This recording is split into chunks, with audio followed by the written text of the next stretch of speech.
মাত্র। আমরা যদি ভুলে যাই আমরা এই পৃথিবীতে এসেছি একটি সীমিত সময়ের জন্য, এখানে চাকরি পাওয়া আমাদের মূল উদ্দেশ্য নয়, টাকা কামাই করা আমাদের উদ্দেশ্য নয়, এই পৃথিবীতে বাড়ির মালিক হওয়া আমাদের উদ্দেশ্য নয়, কারণ একদিন আমরা এর সব কিছু ছেড়ে চলে যাব। এই দুনিয়াতে আমাদের উদ্দেশ্য হলো ভালো কিছু করা, আমাদের নিজেদের জন্য ভালো কিছু করা এবং এমন ভালো কিছু পেছনে রেখে যাওয়া যা আমাদের মৃত্যুর পরেও কাজে লাগবে। এই উদ্দেশ্যে আমাদের এই দুনিয়াতে রাখা হয়েছে।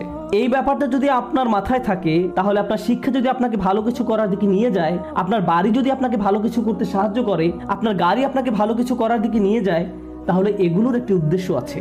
এগুলো নিজে উদ্দেশ্য নয়, কিন্তু শয়তান এগুলোকেই আপনার উদ্দেশ্য বানিয়ে ফেলতে চায়। ভাই আমার লক্ষ্য হলো অমুক অমুক মডেলের গাড়ির মালিক হওয়া, আমি বুঝে গেছি এটাই আমার লক্ষ্য। এটা আসলে কোনো লক্ষ্য নয়, এটা একটা বস্তুগত জিনিস মাত্র। আর এই জিনিসটি শেষ হতে শুধু একটি অ্যাক্সিডেন্টই যথেষ্ট। যে বাড়ি